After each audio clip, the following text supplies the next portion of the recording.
하나님 말씀 봉독하겠습니다. 누가복음 3장 1절에서 6절까지의 말씀입니다.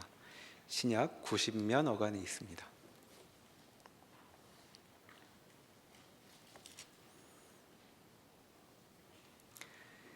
디베rio 황제가 통치한 지 15해 곧 본디오 빌라도가 유대의 총독으로, 헤롯이 갈릴리의 분봉왕으로, 그 동생 빌립이 이두레와 드라고니 지방의 분봉왕으로, 루사니아가 아빌레네의 분봉왕으로, 안나스와 가야바가 대제사장으로 있을 때에 하나님의 말씀이 빈들에서 사가랴의 아들 요한에게 임한지라. 요한이 요단강 부근 각처에 와서 죄사함을 받게 하는 회례의 세례를 전파하니, 선지자 이사야의 책에 쓴 바 광야에서 외치는 자의 소리가 있어 이르되, 너희는 주의 길을 준비하라. 그의 오실 길을 곧게 하라.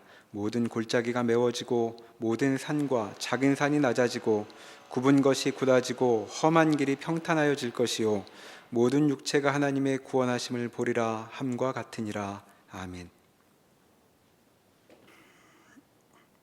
우리 이제 지난 시간까지 그 예수님께서 이 땅에 탄생하시고 그 탄생하신 것을 이제 목격한 그 증인들의 이야기를 우리가 함께 살펴보았습니다.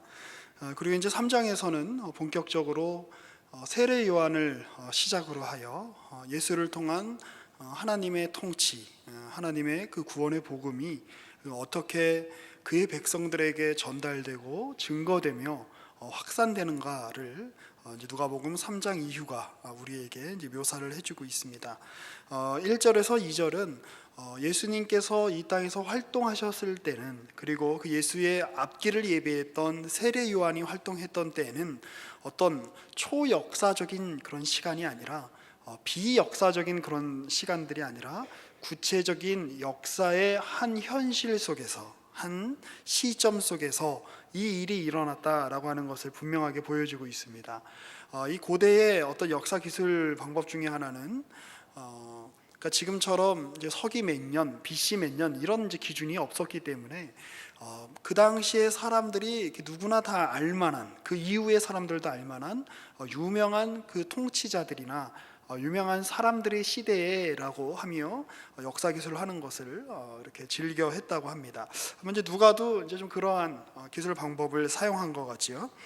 디베리오 황제, 티베리우스 황제 때에, 그러니까 이제 그 로마의 그 이제 2대 황제 그 쯤으로 이렇게 이제 보여집니다. 이 디베리오 황제 때에 본디오 빌라도라는 사람이 유대의 총독이었다. 그리고 헤롯이라는 사람이 갈릴리 지역을 다스리는 분봉왕이었다. 그 동생은 이두레와 드라고니 지방의 분봉왕이었고, 루사니아라는 사람이 아빌레네라고 하는 지역의 분봉왕이었다. 그런데 이때에 3절을 보시면 요한이 요단강 부근 각처에 와서 죄사함을 받게 하는 회개의 세례를 전파하였다라고 지금 누가가 이렇게 전달을 해주고 있는 것이죠. 그가 이제 회개의 세례를 전파하기 전에 그는 자의적으로, 독단적으로 회개의 세례를 전파하지 않았다는 것이 우리의 눈길을 끕니다. 그는 전파할 때 선지자 이사야의 글을 인용하여 전파를 한 것이지요. 그래서 4절 이하에 보시면, 선지자 이사야의 책에 쓴 바 광야에서 외치는 자의 소리가 있어 이르되, 너희는 주의 길을 준비하라. 그의 오실 길을 곧게 하라. 모든 골짜기가 메워지고 모든 산과 작은 산이 낮아지고 굽은 것이 곧아지고 험한 길이 평탄하여질 것이요 모든 육체가 하나님의 구원하심을 보리라 함과 같으니라. 물론 이제 이것은 이 누가복음을 쓴 이제 누가가 이 세례 요한의 사역을 보면서 그가 한 사역은 선지자 이사야가 그 오래전에 했던 그 예언이 성취되고 있는 것이다 라고 이 책을 읽는 독자들에게 지금 이제 설명을 이렇게 해주고 있는 것입니다.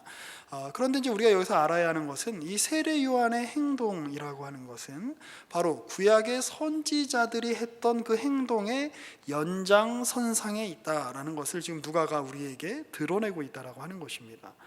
세례 요한은 자기 자의대로 어떤 새로운 종교를 고안하여 그의 백성들에게 회개해라 라고 이야기하는 것이 아닙니다. 세례 요한은 그 당시에 유행하던 어떤 종교적인 풍습이나 어떤 그 예식을 따라서 세례를 받아라라고 이야기한 것이 아니다라고 하는 것입니다.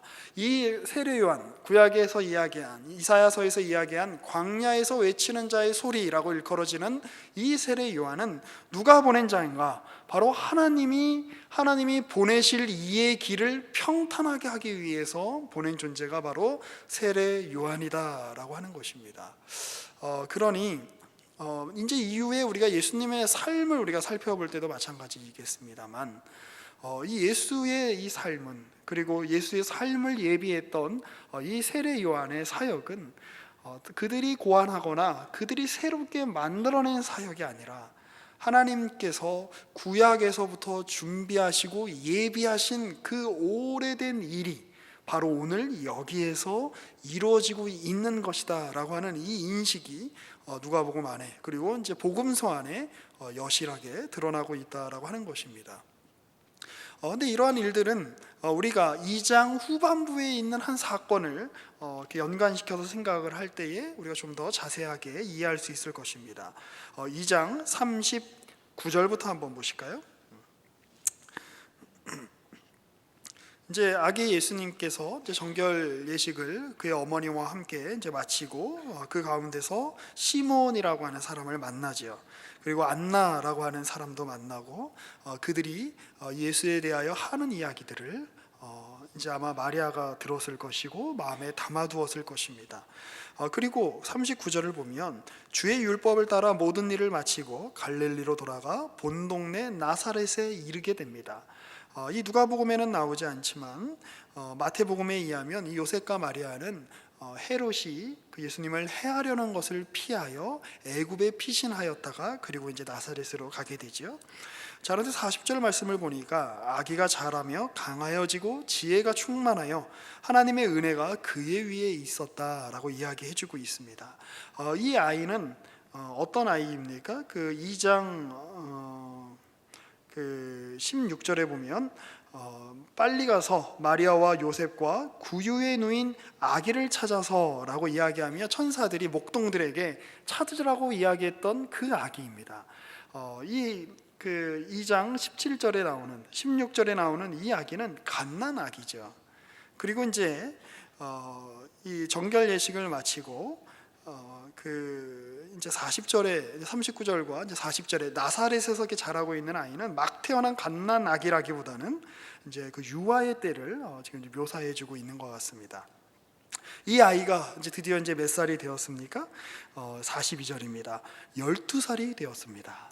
그 유대에는 지금도 이제 그런 풍습이 있습니다. 그 예수님 당대에도 이런 풍습이 있었을 거라고 이제 추정을 하는데, 아이가 12살 혹은 13살이 되면 이 아이는 이제 율법의 아들이다라고 이렇게 일컬음을 받으면서 하나님의 그 율법을 중요하게 여기는 아주 그러한 하나님의 율법을 따르며 사는 그러한 삶을 결심하도록 하는 그런 예식을 이렇게 치르고는 했습니다. 자, 어찌됐건 예수님께서 12살이 됐을 때에 부모님들과 함께 유월절을 지키러 예루살렘으로 이렇게 올라갑니다. 43절을 보면 그 날들을 마치고 돌아갈 때에 아이 예수는 예루살렘에 머무셨더라. 갓난아기였던 예수님은 이제 유아 시절을 거쳐서 12살 아이가 되었습니다. 12살은 이제 지금 이제 우리의 일반적인 어떤 인생의 어떤 성장 과정을 통해서 보면 이제 사춘기에 진입하기 이제 전이라고 할 수 있겠죠. 직전이라고 할 수 있겠죠. 자, 그리고 나서 이제 어떤 이제 사건들을 소개를 해준 다음에 이제 52절에 보면 예수는 지혜와 키가 자라가며 하나님과 사람에게 더욱 사랑스러워 가시더라라고 묘사해주고 있습니다. 마리아에게 하나님께서 가브리엘을 보내셔서 천사를 보내셔서 네가 아이를 잉태하게 될 것이다 라고 이야기했던 그 약속은 마리아가 실제로 그 아이를 잉태하는 일로 이어졌고, 그 마리아가 요셉과 함께 예루살렘에서 아기를 낳는 일로 이루어졌고, 이 아기는 유아 시절을 거쳐서 청소년기를 거쳐서 이제 어른이 점점 되고 있는 과정 가운데 있는 것입니다. 그리고 이 아기가 자라는 동안에 예수님께서 공생애를 시작하실 때가 뭐 한 30어간쯤이라고 하시니까요, 30년 동안에 그 어떤 일도 일어나지 않는 것처럼 보입니다. 그 어떤 변화도 생기지 않는 것처럼 보입니다. 지금 하나님께서 지금 그 마리아에게 내가 너를 통해서 아들을 낳게 할 것인데 그의 이름을 예수라고 할 것이다, 그럼 너희 백성을, 자기 백성을 구원할 자다 라고 했던 그 약속이 주어진 지 30년 동안 눈에 보이는 어떤 중요한 변화는 하나도 안 일어나고 있다는 것입니다. 여러분, 말이 30년이지 그 굉장히 사실은 그 막막하고 아무것도 아닌 것 같은 시간들이 지금 계속해서 쌓여가고 있는 겁니다. 아무것도 아닌 하루하루가 지금 지나가고 있는 겁니다. 그 예수님이 지금 아직 등장은 안 하셨지만 그 30살, 이 30살쯤 되면 이제 아마 이제 이때는 이제 좀 사회가 성숙했기 때문에 우리로 치면 한 이제 40쯤 되는 나이가 아닐까 싶은데요. 참 인생의 그 많은 것들을 이렇게 생각해 보게 되는 그런 그 나이지요. 아주 그 훌륭한 그 찬송가가 있죠. CCM이 있죠. 서른 즈음에 또 하루 멀어져 간다. 내 뿜은 담배 연기처럼. 어떻게 김광석은 그런 노래말을 지었는지 모르겠어요. 요즘 제가 이렇게 아침에 일어나면 테이프를 틀지 않았, CD를 틀지 않았는데도 그 노래가 이렇게 귀에서 들리는 것 같습니다. 여러분도 그렇죠? 그럴 때가 있죠. 아무 일도 일어나지 않는 것 같고, 그냥 아무 변화도 일어나지 않는 것 같고, 변화라고 하는 것은 그냥 내가 점점 나이를 먹는구나 라는, 그냥 이렇게 시간이 흘러가는구나, 아무 일도 없이 그냥 이렇게 흘러가는구나, 그냥 아무 일도 없이 그냥 이렇게 어떤 헤어짐이 그냥 이렇게 일상처럼 반복되는구나, 이거 그냥 이렇게 받아들이며 이렇게 인생을 살아가야 되는 거구나 라는 그 일밖에는 우리 인생 가운데 그 어떠한 의미 있는 일이 없는 것처럼 보이는 인생이죠. 그런데 성경이 보여주는 것은 예수님이 그런 인생을 걸어오셨다는 겁니다. 아무렇지 않게 그 누구도 주목하지 않는, 어떻게 하나님의 아들이 이 세상을 구원할 자가 이렇게 올 수 있을까라고 생각되어질 만큼 사소하게 아무것도 아닌 사람처럼 예수님이 오셨습니다. 그리고 아무것도 아닌 사람처럼 예수님이 지금 자라나고 있고 길러지고 있고 성인이 돼가고 있는 것입니다. 그런데 성경은 보여주는 거죠. 로마의 관점에서 보면, 세속의 관점에서 보면 아무 일도 일어나지 않는 것처럼 보이지만, 지금 구원 역사의 관점에서 보면 놀라운 일들이 지금 마치 폭풍 전야처럼 그 엄청난 일들이 일어나기 이전에 어떤 일시적인 그 고요함을 이 장면들은 이렇게 묘사해주고 있는 것 같습니다. 자, 그런데 사실 예수님의 유년기에 대해서는 성경이 많은 기록을 담고 있지 않습니다. 사복음서에서 유일하게 이 누가복음만 12살 때 있었던 이 사건을 기록하고 있습니다. 그런데 이 사건이 왜 의미가 있는가 한번 생각을 해볼 필요가 있다는 거죠. 다시 한번 돌이켜서 생각을 해보시면 43절입니다. 이제 예수님께서 유월절 행사를 마치시고 부모님과 함께, 그리고 이제 아마 자기 동네 사람들과 친족들과 함께 순례를 갔다가 절기를 지키고 다시 되돌아가는 길이었을 거라고 생각이 됩니다. 43절입니다. 그날들을 마치고 돌아갈 때에 아이 예수는 예루살렘에 머무셨더라. 그 부모는 이를 알지 못하고 동행 중에 있는 줄로 생각하고 하룻길을 간 후 친족과 아는 자 중에 찾되 만나지 못함에 찾으면서 예루살렘에 돌아갔더니 큰일이 난 거죠. 하루 정도 길을 왔는데, 그래서 이 아이 예수가 12살 먹은 이 예수가 어디 친족들 중에나 어디 이렇게 가까운 이웃들 가운데 있을 거라고 생각을 했는데 자려고 보니까 애가 없는 거죠. 얼마나 마음이 철컥 내려앉았겠습니까? 그래서 다시 또 하루 길을 걸려서 예루살렘으로 돌아가는 거죠. 예수를 찾으면서. 그래서 사흘 후에 성전에서 만납니다. 46절이죠. 그랬더니 기가 막히게도 지금 예수님이 뭐하고 있는 거예요? 지금 아빠와 엄마는 지금 아이를 잃어버린 줄 알고 지금 가슴이 철렁 내려앉으면서 조마조마하는 마음으로 왔는데, 예루살렘에서 지금 예수님께서는 선생들 중에, 아마도 이제 율법을 가르치는 선생님들이었겠죠. 선생님들 중에 앉아서 그들에게 듣기도 하시고 묻기도 하시는 거예요. 그러니까 얼마나 기가 막혔겠습니까? 그런데 희한한 일이죠. 이제 12살밖에 먹지 않은 어린아이인데 듣는 자가 다 그 지혜와 대답을 놀랍게 여긴다라고 하는 것입니다. 그래서 이걸 생각해 보면서 예수님은 IQ가 한 200쯤 되시는 천재셨나 뭐 이런 생각을 해보기도 하고, 도대체 기가 막혀 했다는 건 도대체 뭘까 이런 생각을 해봤습니다. 구약을 다 외웠기 때문에 기가 막혀 하셨을까요? 그래요. 우리 아이 예수님을 이야기하고 있는데 여러분들이 잘 이해하시라고 시청각 교재로 지금 제 아이가 지나가고 있습니다. 아무것도 모를 것 같은 애잖아요. 근데 도대체 어디서 이 서기관들은, 이 선생님들은 놀랬던 것일까요? 저는 이제 그 실마리를 46절에 보면 듣기도 하고 묻기도 하신다에 좀 초점을 좀 맞춰봤습니다. 이 성경의 내용을 가지고 그것이 도대체 무슨 내용입니까? 라고 하는 그 질문 앞에서 이 율법을 가르치던 그리고 이제 이 12살 먹은 13살 먹은 아이들을 너희는 이제 율법의 아들들이야 라고 하는 그런 예식을 이제 이렇게 끝냈던 상황이었을 텐데, 그런 상황 속에서 이 아이가 하는 질문이 그 범상치 않았다는 것을 이들이 이제 알게 되는 것이죠. 질문이 범상치 않았다는 것은 그냥 시시콜콜이 이것저것 세세한 걸 물어봤다 뭐 이런 뜻이 아닐 겁니다. 모세오경에 나오는 히브리어 글자 수가 몇 개예요? 뭐 이런 거 물어보지 않았을 거예요. 그렇죠? 그가 핵심을 파악하고, 그러나 많은 이들이 그 책을 진지하게 읽으려고 하면서도 깨달지 못했던 내용들을 질문했기 때문에 아마 이들이 놀랬던 것이 아닌가라는 이제 이런 생각을 해보게 됩니다. 저는 이 대목에서 예수님만큼은 아니지만 질문의 왕이신 강선 목사님을 떠올리곤 했습니다.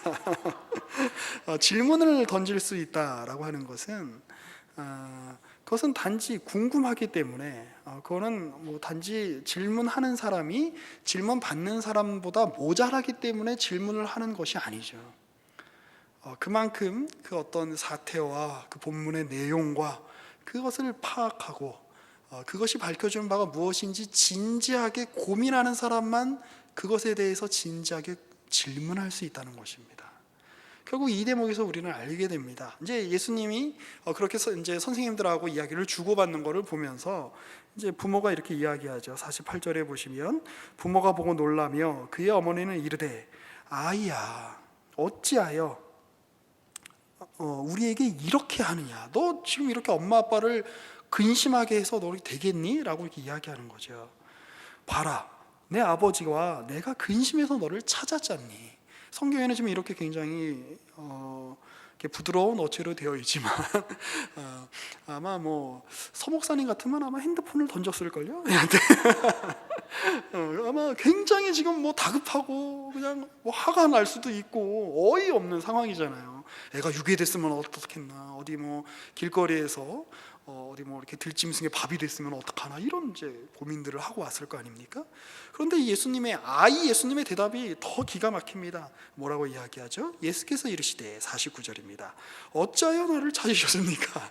이게 지금 자기를 찾아서 온 그 지금 부모님한테 지금 할 이야기입니까? 어찌하여 나를 찾았습니까? 굉장히 어떻게 보면 굉장히 이렇게 불효자 같은 이야기를 하고 계시는 거죠. 그런데 그 다음 이야기가 중요합니다. 내가 내 아버지 집에 있어야 될 줄을 알지 못하셨나이까. 사실 이제 헬라어 원문으로 보면 집이라는 말은 없습니다. 내가 내 아버지 안에 있어야 할 줄을 모르셨습니까? 라고 이제 원문은 그렇게 되어 있습니다. 근데 이제 집이라고 번역해도 사실 이제 무관하죠. 나는 아버지에게 속한 사람입니다. 여기서 말하는 아버지는 누구일까요? 지금 율법을 주신 분, 지금 율법의 아들이라고 하는 이 행사, 그것은 결국 모든 이스라엘 백성이, 모든 남자가, 모든 사내 아이가, 이스라엘의 모든 백성은 바로 하나님의 율법의 아들이다, 율법을 섬겨야 된다, 율법 가운데 거하여야 된다 라는 뜻인 동시에 단지 그 율법, 글의 아들이란 뜻이 아니라 율법의 아들이란 뜻은 무슨 뜻이겠습니까? 하나님의 아들이란 뜻이죠. 그러면서 예수님이 지금 이제 마리아와 그의 아버지였던, 육신의 아버지였던 요셉에게 이야기하는 거죠. 나는 하나님 안에 있는 존재입니다. 그러니까 이제 범상치가 않죠.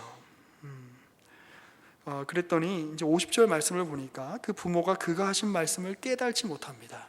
사실 이 누가복음뿐만 아니라 마가복음 같은 데서 드러나는 주제 중에 하나는 사람들이 예수가 누구인지를 몰라본다는 거예요. 어떻게 알아보겠어요? 우리 지난주에도 살펴봤습니다만, 말구유에 짐승의 염을 통해 난 아이가 하나님이 보내신 아이라고 누가 알 수 있겠습니까? 우리야 지금은 이 이야기들을 다 전해받고 예수님이 하나님의 아들이야라는 그 사실을 먼저 전해 듣고 성경을 보니까 하나님의 아들이구나라고 하는 거지, 이때 당시 살았던 사람들은 누가 그를 하나님의 아들이라고 했겠어요? 이때 당시 살았던 사람들은 나사렛에서 있는 어떤 한 목수의, 가난한 목수의 아들이 하나님의 아들이라고 하는 사실을 어떻게 알았겠습니까? 심지어 그 부모도 몰라봤는데, 이 대목을 보면서 예수님이 누구신지를 알아보는 것은 정말 이렇게 어려운 일이구나 라는 이런 생각을 한번 해보게 됩니다. 자, 그런데 51절에 보면 예수께서 함께 내려가사 나사렛에 이르러 순종하여 받드십니다.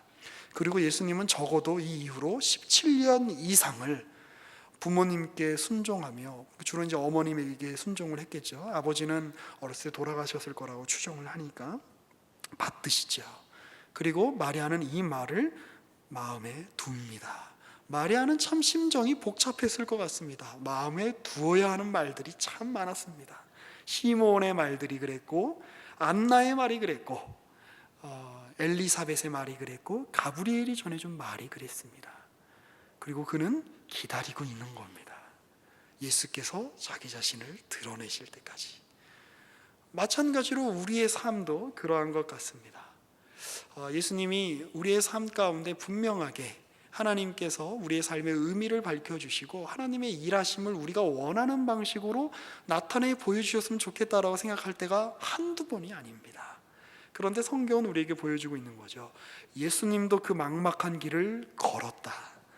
예수님도 그 고난의 길을 걸어서 온전하게 되시는 길을 걸었다면 하물며 예수를 따르는 사람들은 어떻게 했느냐. 그런데 중요한 게 있죠. 그 길은 그냥 막막한 길이 아니라는 거예요. 오늘 12살 먹은 예수님이 그 예수님의 유아기 때에 지금 유일하게 복음서가 보여주고 있는 행적인 동시에 지금 예수님이 이 누가복음에서 처음으로 자기 스스로 하신 말씀을 지금 적어놓은 겁니다. 나는 아버지 안에 있습니다. 나는 아버지의 집에 있을 줄을 알지 못하십니까? 결국 인간으로 오신 이 예수는 아버지 안에 있는 존재시고 아버지 안에 있어야만 하는 존재이시다라는 것을 보여주면서 예수님께서 그 어떤 수정체로 그 마리아의 뱃속에 태중에 계실 때부터 탄생하시고 점점점 자라시고 성인이 되어가는 이 과정을 성경이 묘사해 주는 것을 통하여 그 예수의 삶이 바로 우리가 따라가야 하고 우리가 포함되어 있고 우리와 연합된 삶이라는 것을 보여주고 있는 것입니다. 결국 내가 아버지 집에 있어야 할 줄 모르셨나이까 라고 하는 이 예수님의, 이 아이 예수의 이 고백은 바로 우리 모두의 고백이 되어야 하는 것이지요. 그리고 우리 모두의 고백이 되어야 한다라고 이야기하는 것입니다. 우리는 결국 하나님 안에 있는 존재들이라는 것입니다. 그런데 그 사실을 우리는 언제 깨달을 수 있을까요? 바로 하나님의 말씀 앞에 설 때에 깨달을 수 있다라고 하는 것입니다. 우리가 오늘 읽었던 본문의 말씀은 선지자 이사야의 책에 쓴 바다라고 3장 4절에서 이야기해주고 있는데요. 바로 이사야서 40장의 내용입니다. 우리 구약의 이사야 40장으로 한번 넘어가 보겠습니다.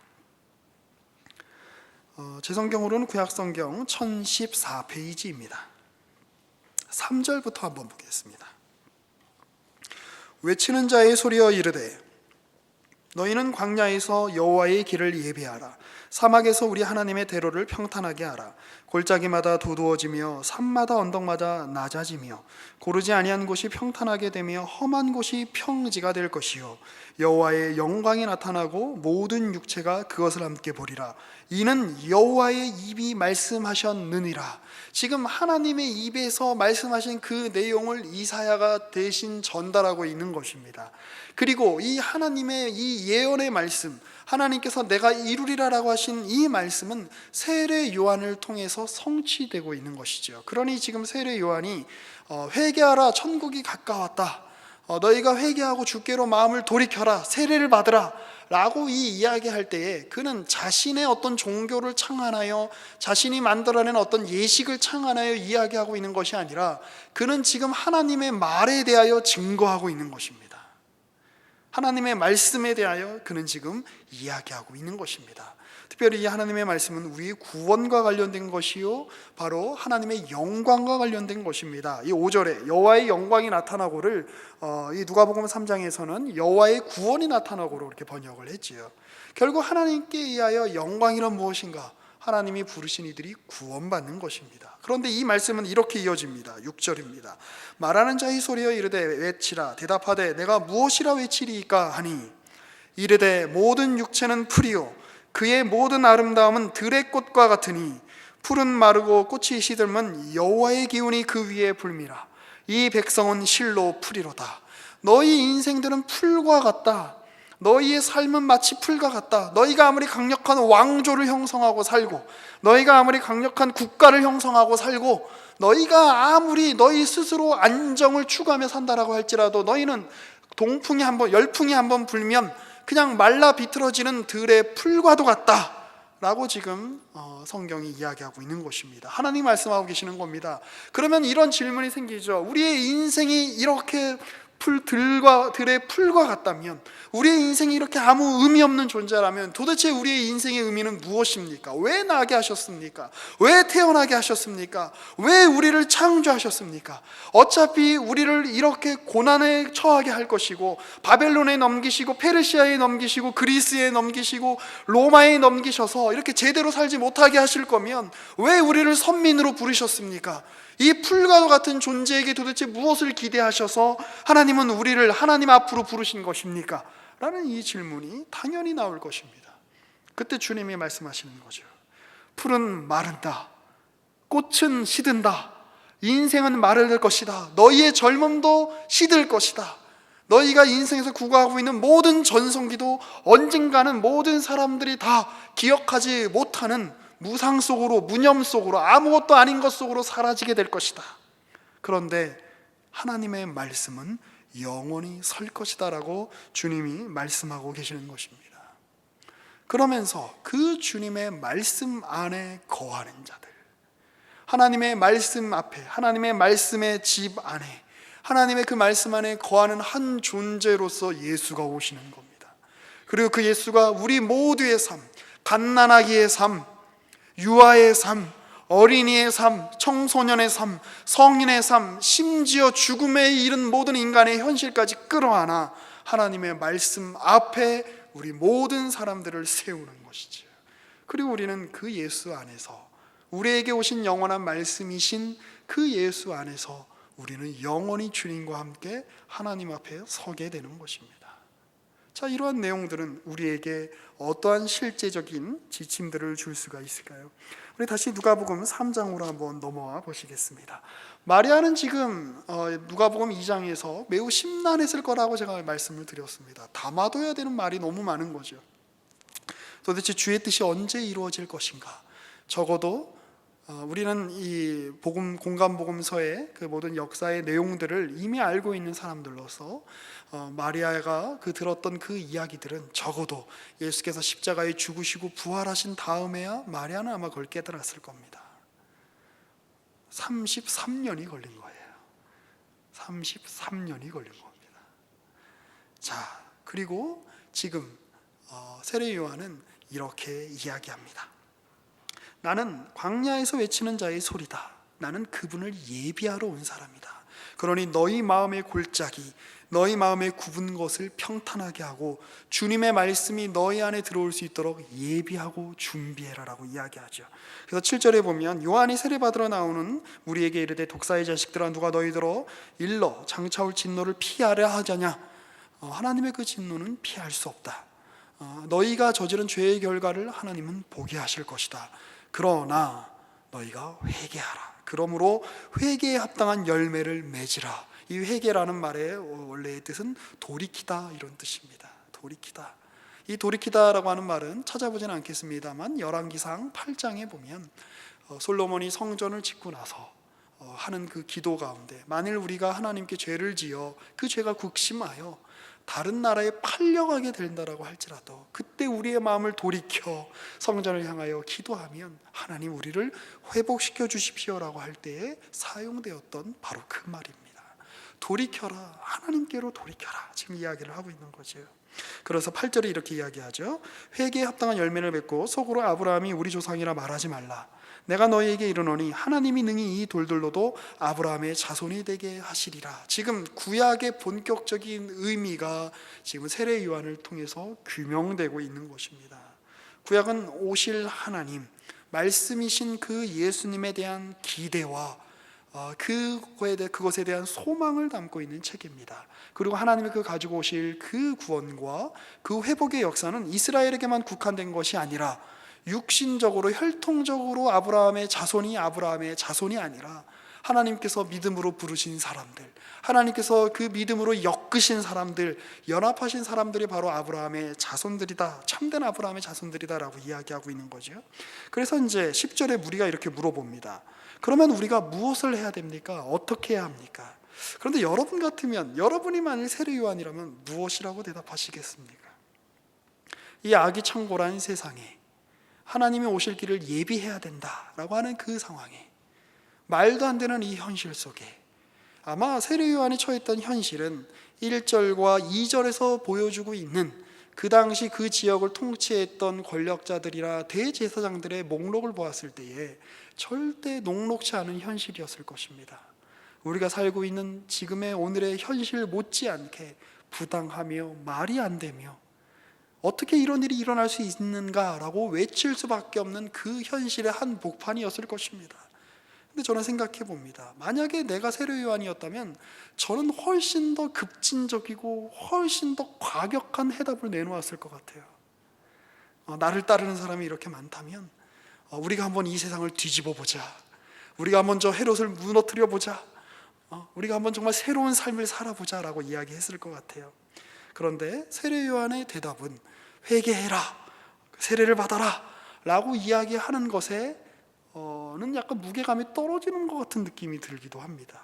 독사의 자식들아 막 이렇게 해놓고는 그럼 우리가 뭘 하면 좋을까요? 이랬더니 10절에 11절에 보니까 대답하여 이르되 옷 두 벌 있는 사람은 옷 없는 사람에게 나눠줘라, 이렇게 이야기하죠. 물론 어떻게 듣기에는 매우 과격한 조치일 수 있을 것입니다.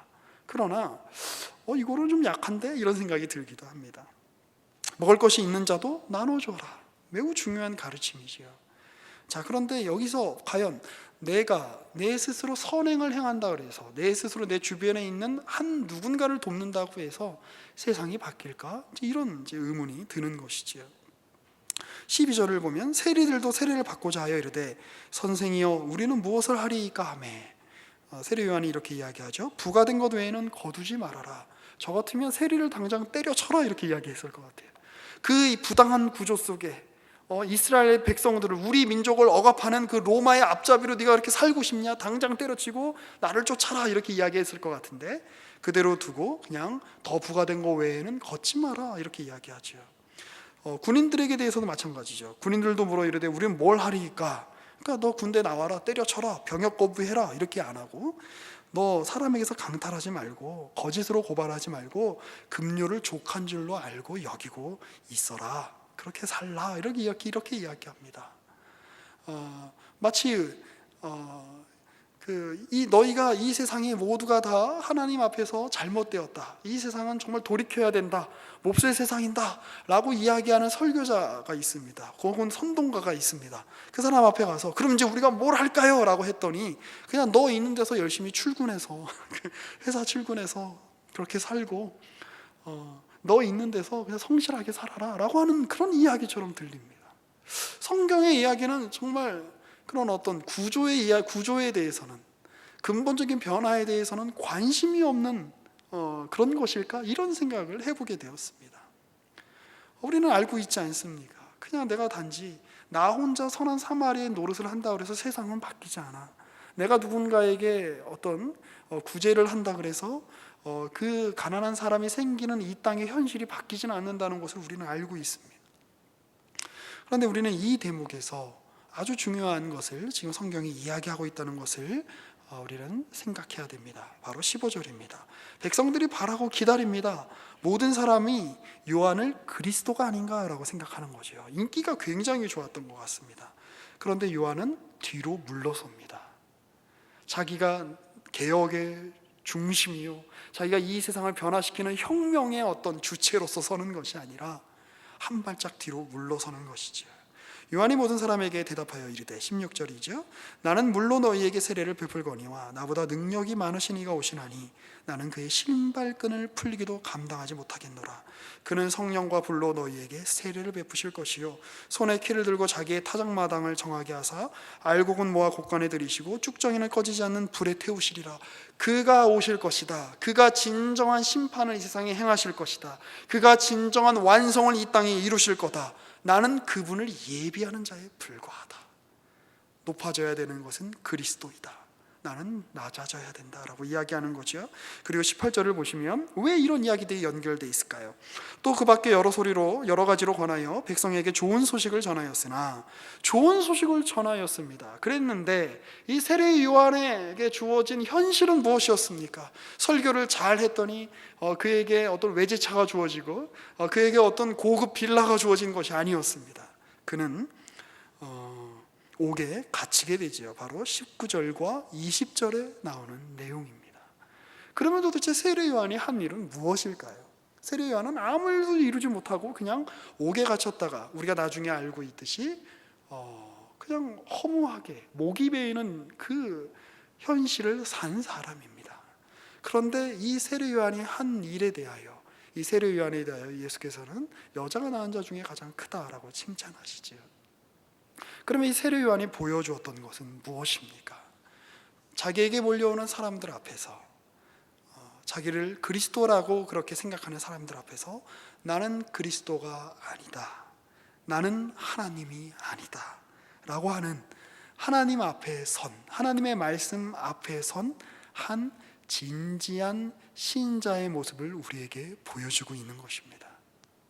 조금 시간이 가긴 했습니다만 우리 누가복음 18장으로 한번 넘어가 보죠.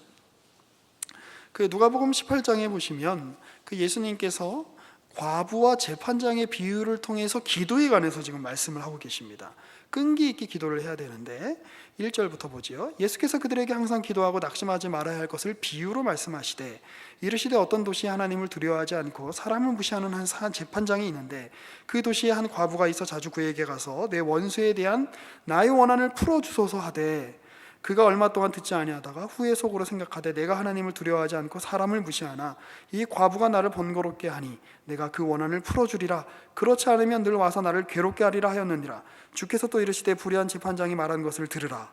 하물며 하나님께서 그 밤낮 부르짖는 택하신 자들의 원한을 풀어주지 아니하시겠느냐? 그들에게 오래 참으시겠느냐? 내가 너희에게 이르노니 속히 그 원한을 풀어주시리라. 그러나 인자가 올 때의 세상에서 믿음을 보겠느냐 하시니, 지금 예수님께서 끊임없이 기도해야 할 것을, 낭망하지 말고 기도해야 할 것을 지금 한 불의한 재판장의 비유를 들어서 지금 설명을 해주고 계시는 겁니다. 불의한 재판장도 이렇게 끈질기게 청을 하면 들어줄 텐데 하나님은 불의한 분이 아니다. 하나님은 너희의 아버지가 아니시냐. 그런데 이 말씀이 어디 뒤에 붙는지를 잘 보십시오. 누가복음 17장 20절에서 37절 말씀에 붙는 겁니다. 이 내용은 뭐냐면 20절에 보면 바리새인들이 하나님의 나라가 언제 임합니까? 라고 묻지요. 그러니까 예수님께서 말씀하시되 하나님 나라는 볼 수 있게 임하는 게 아니라 너희 안에 있다라고 이야기합니다. 그리고 나중에 제자들에게 말씀하시죠. 자, 그런데 그때가 되면 무시무시한 일들이 일어날 거다. 노아의 방주 때처럼, 소돔과 고모라가 멸망했던 것처럼 어느 날 갑자기 번개가 치듯 임할 거다 라고 이야기하죠. 그러면서 지금 이 구절이 지금 적혀 있는 겁니다. 그러면 이 기도에 관한 이 구절은 도대체 우리에게 무엇을 보여주고 있는 것일까요? 우리는 때로는 하나님이 이루시는 일이 바로 우리가 원하는 그 시점에 일어나기를 원할 때가 너무나도 많이 있습니다. 내가 그리고 어떤 그런 변화의 중심에 서기를 원하는 마음이 있습니다. 그런데 그것은 바로 하나님을 내가 이용하고 하나님의 이름을 갖다 팔아서 나의 소원과 내가 원하는 때 내가 보기 좋은 대로 일을 만들려고 하는 욕심에 불과하다라고 하는 것입니다. 창세기 11장에 바벨탑을 쌓았던 사건을 기억해 보십시오. 자기 스스로 인간이 구원을 이루려고, 하나님께 닿으려고 협력하여 선을 이루어, 역설적인 말이죠, 협력하여 서로 열심히 하여 바벨탑을 높이 쌓았습니다. 그런데 하나님이 그거를 흩어버리십니다. 하나님의 일은 그렇게 일어나지 않는다는 겁니다. 그리고 누구를 선택하시죠? 아브라함을 선택해서 내가 너를 통해서 정말 땅의 모든 족속이 너를 인해 복을 얻게 할 것이다 라고 하며 바벨탑을 쌓았던 인류가 이루지 못했던 소원을 아브라함에게 이루어 주십니다. 그런데 어떻게 해요? 하나님의 방식으로. 아브라함은 그 일이 일어나는 것을, 자기에게 구체적으로 일어나는 것을 보지 못하고 죽은 사람입니다. 아브라함이 평생 제대로 된 아들은, 낳은 아들은 이삭 하나밖에 없잖아요. 이스마엘도 있고 나중에 구두라에게서 난 아들도 있고 자식들도 있지만, 그런데 그 일이 언제 실현이 되는 겁니까? 적어도 모세가 이스라엘 사람들을 끌고 애굽에서 나올 때 부분적으로 성취되는 거죠. 그리고 예수께서 오셔서 그의 모든 믿는 자들, 택하신 자들을 믿음 안에 예수 안으로 끌어들이실 때에 그게 이루어지는 거죠. 그리고 지금도 그 일이 일어나고 있는 겁니다. 우리는 나 스스로 내가 원하는 때에 하나님의 일이 이루어지기를 원하는 마음이 있습니다. 그러나 마리아조차도 오랜 기간을 기다렸던 것을 기억할 필요가 있습니다. 그럼 우리가 할 수 있는 일은 무엇인가? 우리의 자리에서 매일매일 허무와 매일매일 아무것도 아닌 것 같은 일들이 반복되고 매일매일 부당한 일들이 반복되는 현실 속에서 굴복하라는 얘기가 아니라, 나는 그리스도가 아니다, 나는 하나님이 아니다, 그러나 하나님은 일하신다 라고 하는 그 믿음을 가지고 하루하루 자신에게 주어진 삶을 용기 있게 걸어가라 라고 하는 것이 바로 성경이 우리에게 지시하고 있는 것입니다. 용기란 무엇입니까? 밖에 나가서 붉은 띠를 메고 이 세상을 변혁시키기 위해서 총과 칼을 드는 것이 용기이겠습니까? 성경은 그렇지 않다고 이야기합니다. 하나님의 말씀에 앞에 천착하는 것, 하나님의 말씀 앞에 서서 기다리는 것, 하나님의 말씀을 붙잡고 늘어지는 것, 하나님께, 우리는 세상을 대상으로 하여 서 있는 사람들이 아니라 하나님을 대상으로 서 있는 사람들이라는 생각을 가지고 하나님께 끈질기게 매달리는 것, 그리하여 하나님을 반역하는 이 땅의 현실에 대해 가슴 아파하며 하나님, 이 땅의 현실은 거짓된 현실입니다 라고 기도하며 주 앞에 나아가는 것, 반역에 대한 거룩한 반역을 도모하며 나아가는 삶, 그것이 바로 주께서 우리에게 요구하시고 원하시는 삶이라고 하는 것입니다. 그러니 오늘 우리 모두가 이렇게 하나님의 말씀 앞에 서 있는 존재로서 세상 앞에 서 있는 것이 아니라 하나님의 말씀을 중시하고 하나님의 말씀을 천착하며 그분 앞에서 우리 자신을 돌아보고 우리에게 허락된 삶을 살아가는 저와 여러분들이 되시기를 주님의 이름으로 축복합니다. 기도하겠습니다. 살아계신 하나님, 우리는 주의 말씀을 따르는 자들이요 주의 말씀 앞에 서 있는 사람들입니다. 우리는 주님께서 명하신 그 범주 안에 있는 사람들이요 주께서 보내시고 주께서 심으신 그 자리에서 주님이 원하시는 대로 살아가야만 하는 사람들입니다. 우리는 그렇게 주의 말씀 앞에, 주의 집 안에, 하나님 안에 속해 있는 자들입니다. 그러한 사람답게 살아갈 수 있도록 함께하여 주시옵소서. 예수님의 이름으로 기도합니다.